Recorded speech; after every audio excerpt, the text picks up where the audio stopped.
जो कांग्रेस का एजेंडा है वो religious based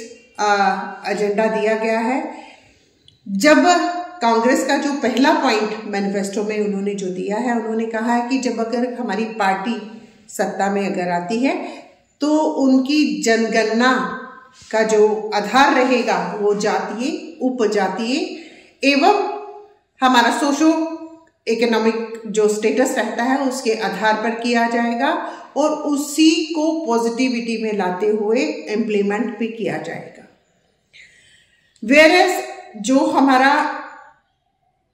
Bharatiya Janata party का है, उन्होंने सब जातीय, सब वर्गों को साथ लेकर सबका साथ करते हुए, सबका विकास करते हुए, प्रयास करते हुए भारत को एक उच्चतम पोजीशन पे पहुंचाने का प्रयास किया है। कांग्रेसी सरकार ने हमेशा झूठ की राजनीति की है, कॉन्स्टिट्यूशन हमारे संविधान की खिल्ली उड़ाई है। जो भी ये विषय लेते हैं वो हमारे भारत की आइडेंटिटी को साक्षात्कार ना करते हुए उनकी आइडेंटिटी को कहीं ना कहीं दागेदार करते हैं।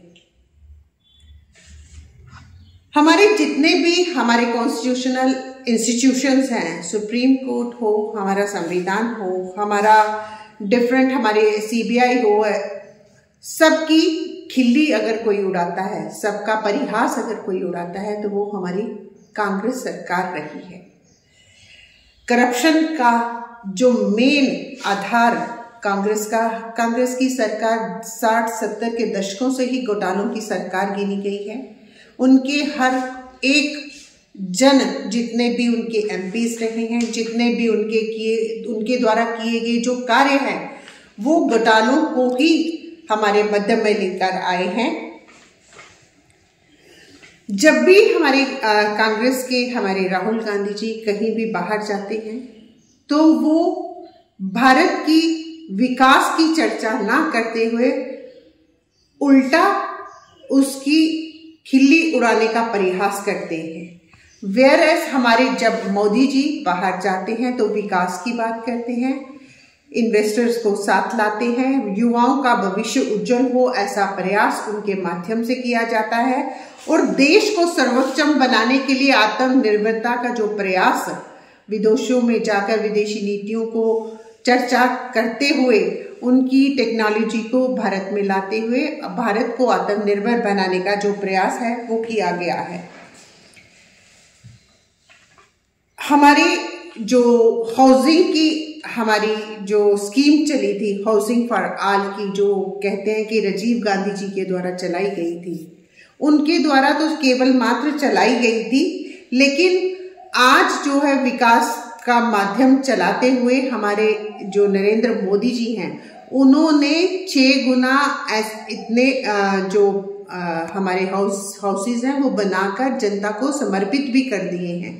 इतनी योजनाएं हमारे मध्य में रखी गई हैं जिसका आप मीडिया बंधु भलीभांति परिचित हैं कि जिसके सबका विकास करते हुए, सबका साथ करते हुए उन्होंने सब वर्गों को साथ लेने के जातीय आधार पर ना, सब वर्गों को साथ लेते हुए सबका विकास उन्होंने किया है। उन्होंने जहां एक और लोगों की आमदनी को दुगना करने का प्रयास किया है, वही कांग्रेस का कुठारागार क्या हो रहा है कि अगर वो सत्ता में आते हैं तो जो भी हमारी चल एवं अचल संपत्ति है उसका जो वो प्रॉपर जो है उनका सर्वे करवाया जाएगा और उनको सर्वे कराने के बाद अगर किसी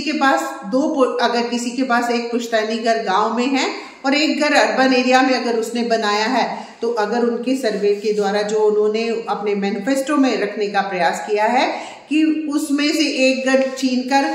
किसी अल्पसंख्यकों को या किसी दूसरी जातीय वर्ग को या जिनकी इकोनॉमिक स्टेटस कम है उनको दिया जाएगा, ये पुनः एक विभाजन की राजनीति करने जा रहे हैं, जो हमारा देश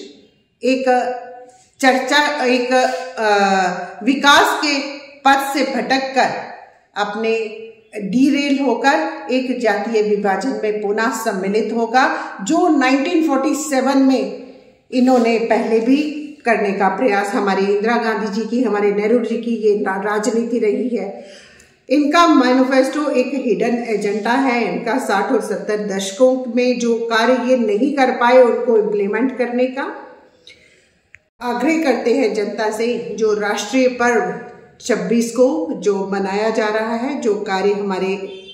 भारतीय जनता पार्टी के मैनिफेस्टो में जो दर्शाए गए हैं, या जो जितनी डेवलपमेंट इन्होंने 60-70 के दशकों से लेके आज तक नहीं की है, उतनी हमारे प्रिय यशस्वी प्रधानमंत्री जी ने